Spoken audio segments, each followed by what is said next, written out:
Hello everyone, welcome back to my channel health solution.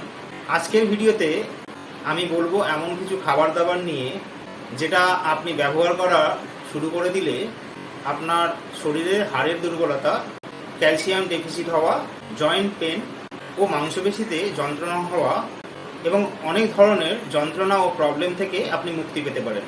ভিডিওতে আমি তো ডিটেলসে সব কিছু বলবোই, কিন্তু সবার শেষে একটা টোটকা বা ফর্মুলা যেটা আমি এই জিনিসগুলো দিয়ে বানিয়েছি, আর যদি আপনি এটা ব্যবহার করেন তাতে রেজাল্ট অনেক বেশি পাবেন। তাহলে চলুন দেরি না করে ইন্টারেস্টিং ভিডিওটা শুরু করি আর জানি এই সব জিনিসগুলো সম্পর্কে পুরো ডিটেলে। বন্ধুরা, শরীরের ভিতর হাড়ের দুর্বলতা হওয়া সব থেকে বড় কারণ শরীরের ভিতর ক্যালসিয়াম ডেফিসিয়েন্সি। বন্ধুরা, আমাদের শরীরের ভিতর যত ক্যালসিয়াম পাওয়া যায় তার 99% আমাদের হাড় ও দাঁতে থাকে। মাত্র 1% আমাদের ব্লাডের ভিতর থেকে সার্কুলেট হতে থাকে, বডির অন্য অর্গানগুলোতে জমা হতে থাকে। শুধু হাড়ের প্রবলেমই দেখা দেয় না, অন্য অনেক কিছু দেখা দেয়। এগুলো শুধু ক্যালসিয়াম ডেফিসিয়েন্সি জন্যই দেখা দেয়। যখন আপনার শরীরের ক্যালসিয়াম কম হতে থাকে তখন আপনি ক্লান্ত বোধ করতে পারেন এবং উইকনেসও ফিল করতে পারেন। এর জন্য আপনার স্কিন ড্রাই হতে পারে, আপনার হেয়ার ফল হতে পারে, আপনার ব্লাড প্রেশার বেড়ে যেতে পারে, অনেক সময় আপনার কোলেস্ট্রল বাড়তে পারে। এরকম অনেক লক্ষণ দেখা যেতে পারে যেটা আপনার ক্যালসিয়াম ডেফিসিয়েন্সি থেকে হতে থাকে। বন্ধুরা, ক্যালসিয়াম আমাদের শরীরে তৈরি হয় না, এটা শুধু আমরা ডায়েটের মাধ্যমেই নিতে পারি। যখনই ক্যালসিয়াম রিচ ফুডের কথা আসে তখনই আমাদের মনে পড়ে দুধের কথা বা মিল্কের কথা। মিল্ক হচ্ছে ক্যালসিয়ামের একটা দারুণ সোর্স, তাই লোকে ক্যালসিয়াম কম হলে দুধ খেতে বলে। কিন্তু দুধ খাওয়ার আজকের দিনে অনেক প্রবলেমের। যখন আপনি দুধ খান সেটা আপনার আসল না নকল না মেশানো দুধ সেটা আপনি জানেন না। যদি কোনো কিছু মেশানো দুধ হয় তাহলে এর থেকে বেশি পুরো ক্যালসিয়াম পাবেন না। আর যদি নকল দুধ হয়, সিনথেটিক হয়, আজকের দিনে দেখা যায় খুব বড় বড় নামি দামি কোম্পানি এরকম সিনথেটিক দুধ বিক্রি করছে মার্কেটে। সেখান থেকে কোনো ক্যালসিয়াম তো দূর কথা, এটা আপনার শরীরের অনেক ক্ষতি করে দিতে পারে, কারণ এতে খুব বেশি হানিকারক জিনিস মেশানো হয়। তাই আজকের ভিডিওতে এমন কিছু ফুড আইটেম নিয়ে বলবো যেটা থেকে আপনারা দুধের থেকে অনেক বেশি ক্যালসিয়াম পেতে পারেন। বন্ধুরা, হাড়কে শক্তিশালী করে তুলতে এবং হাড় জয়েন্টকে শক্তিশালী করতে সবার প্রথমে যে জিনিসটা খেতে বলবো সেটা হলো বাদাম, মানে আমন্ড। বাদামের ভিতরে থাকা অনেক বেশি ক্যালসিয়াম আপনি পেতে পারেন। তাছাড়াও একদিকে যেমন ক্যালসিয়ামও পাওয়া যায়, জিঙ্কও পাওয়া যায়, ম্যাগনেসিয়ামও পাওয়া যায়, কপারও পাওয়া যায়, ফসফরাস ও ভিটামিন কেও পাওয়া যায়। ক্যালসিয়াম আপনার হাড়কে শক্তিশালী করে, ম্যাগনেসিয়াম আপনার নার্ভকে শক্তিশালী করে, জিঙ্ক আপনার ইমিউনিটিকে ইমপ্রুভ করে, আপনার হাড়ের দুর্বলতাকে দূর করে, ফসফরাস আপনার হাড়ের কমপ্লেক্সকে বানাতে সাহায্য করে, ভিটামিন কে আপনার হাড়ের ভিতরে ক্যালসিয়ামের অ্যাবজর্পশনের জন্য খুবই জরুরি। তাহলে বাদামের ভেতর শুধু ক্যালসিয়ামই পাওয়া যায় না, এর সঙ্গে যুক্ত সব কিছুই এর মধ্যে থেকে আপনারা পেতে পারেন, যেটা আপনার মাসকুলাস স্কেলিটন হেলথের জন্য খুবই জরুরি। যদি আপনি একা বাদাম খান তাহলে রেগুলার 10 থেকে 12টা বাদাম রাত্রিবেলা ভিজিয়ে রাখবেন, সকালবেলা ওর খোসাটা ছাড়িয়ে খেয়ে নেবেন। এটা আপনি কিভাবে বানিয়ে খেতে পারেন সেটা ভিডিও শেষে আপনাদের বলব। 2 নম্বর জিনিস হলো আখরোট বা ওয়ালনাট। এই আখরোট ও ওয়ালনাট আপনারা রেগুলার ডায়েটে ব্যবহার করতে পারেন। এর ভিতরে ম্যাঙ্গানিজ নামে একটা মিনারেল খুবই বেশি পাওয়া যায়, যেটা হাড়ের জন্য খুবই উপকারী। যেটা আপনার হাড়ের ভিতরে একটা রোগ হয় সেটা হলো অস্টিওপোরোসিস, সেটার প্রসেসকে আটকাতে সাহায্য করে। মানে বয়স বাড়ার সঙ্গে সঙ্গে আপনার হাড় যে ফাঁপা হতে শুরু করে, ক্যালসিয়াম কম হতে থাকে, যার জন্য হাড় নরম হতে শুরু করে, সেই প্রসেসকে আটকাতে অনেকটাই কাজ করে এই ওয়ালনাট। আখরোটের ভিতরে ওমেগা 3 ফ্যাটি অ্যাসিড পাওয়া যায়, যেটা আপনার শরীরে ফোলা ভাব এবং ব্যথা কমাতে সাহায্য করে এবং আপনার জয়েন্টের ভিতর যে ফ্লুইড থাকে বা গ্রিস থাকে সেটাকেও বাড়াতে সাহায্য করে।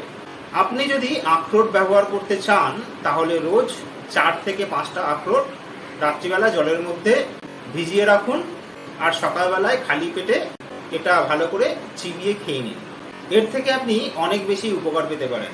3 নম্বর জিনিস হলো তিল, সেসমি সিডস। তিলের ভিতর অনেক বেশি কোয়ান্টিটির ক্যালসিয়াম তো থাকেই।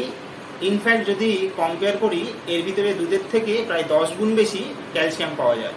এর মধ্যে যেটা পাওয়া যায় সেটা হলো সিসামিন, যেটা এমন একটা অ্যাক্টিভ কম্পাউন্ড তিলের ভিতর, যেটা শরীরের ভিতরে হওয়া জয়েন্ট পেনের সমস্যা অনেকটা কম করে। সেই জন্য আপনার যদি জয়েন্ট পেন হয়, হাঁটুর মধ্যে ব্যথা হয়, তাহলে তিলের তেল গরম করে লাগালে এর থেকে আপনি অনেকটা আরাম পেতে পারেন। যদি আপনি ইন্টারনালি ব্যবহার করতে চান, তাহলে এটা শীতকালে ব্যবহার করাই ভালো।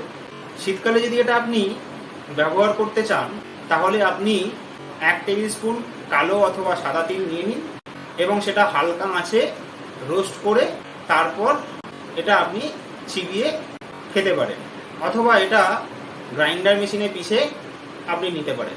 Last but not the least, poppy seeds বা খসখস আপনি নিতে পারেন। এই পপি সিডসও আপনার বোন হেলথের জন্য খুব ভালো। বন্ধুরা, এর ভিতরে অ্যানালজেসিক প্রপার্টিস পাওয়া যায়, যেটা আপনার ব্যথা, জয়েন্ট পেন কম করতে সাহায্য করে। খসখস যখন আপনি খাওয়া শুরু করবেন, তখন আপনার শরীরের ভিতরে কলেজিন নামের এক প্রোটিন শরীরের ভিতরে বাড়তে শুরু করে। যদি আপনি খসখস খাওয়া শুরু করেন, আপনার বোন হেলথ ইমপ্রুভ করবে এবং আপনার জয়েন্ট পেন কম হতে থাকবে। আপনার শরীরের ভিতর থেকে ব্যথাগুলো কম হতে থাকে।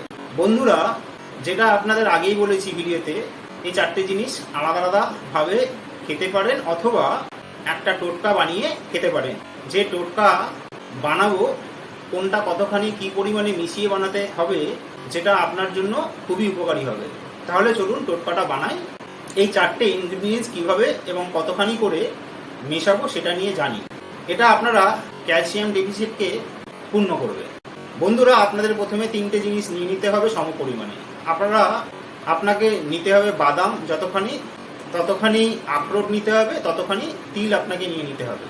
আপনি কালো তিল অথবা সাদা তিল নিতে পারেন। এক্সাম্পল হচ্ছে, ধরুন আপনি 100 গ্রাম বাদাম নিয়েছেন, তাহলে আপনাকে 100 গ্রাম আখরোট, 100 গ্রাম তিল নিতে হবে। এই 3টে জিনিস সমপরিমাণে নিয়ে একটা মিক্সার গ্রাইন্ডারে পিষে নিতে পারেন, অথবা এটা আপনি বেটেও নিতে পারেন এবং এটা একটা জায়গায় রেখে দিন। তারপর আপনাকে করতে হবে কি, আপনাকে খসখস নিতে হবে। এই খসখস আপনারা আগের যে ইনগ্রিডিয়েন্টসগুলো যে পরিমাণে নিয়েছিলেন তার অর্ধেক পরিমাণে নিতে হবে।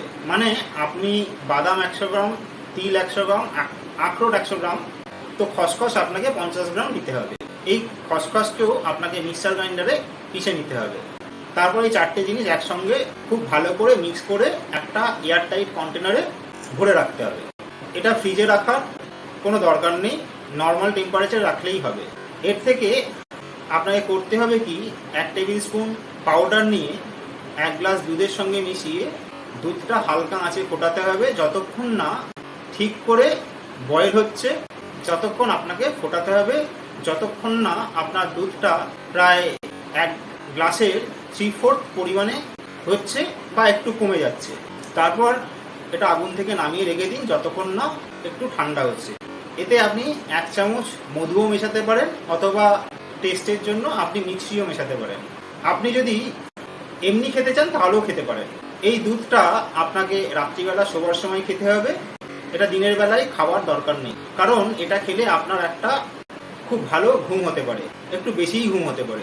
দিনের বেলা খেলে আপনার ঘুম আসতে পারে, কারণ এর মধ্যে খসখস মেশানো আছে। সেই জন্য রাত্রিবেলা শোয়ার সময় এটা আপনি খেতে পারেন। এটা যদি আপনি রোজ খান, তাহলে আপনার শরীরে যে ক্যালসিয়াম ডেফিসিয়েন্সি আছে সেটা পুরোটাই পূর্ণ হয়ে যাবে।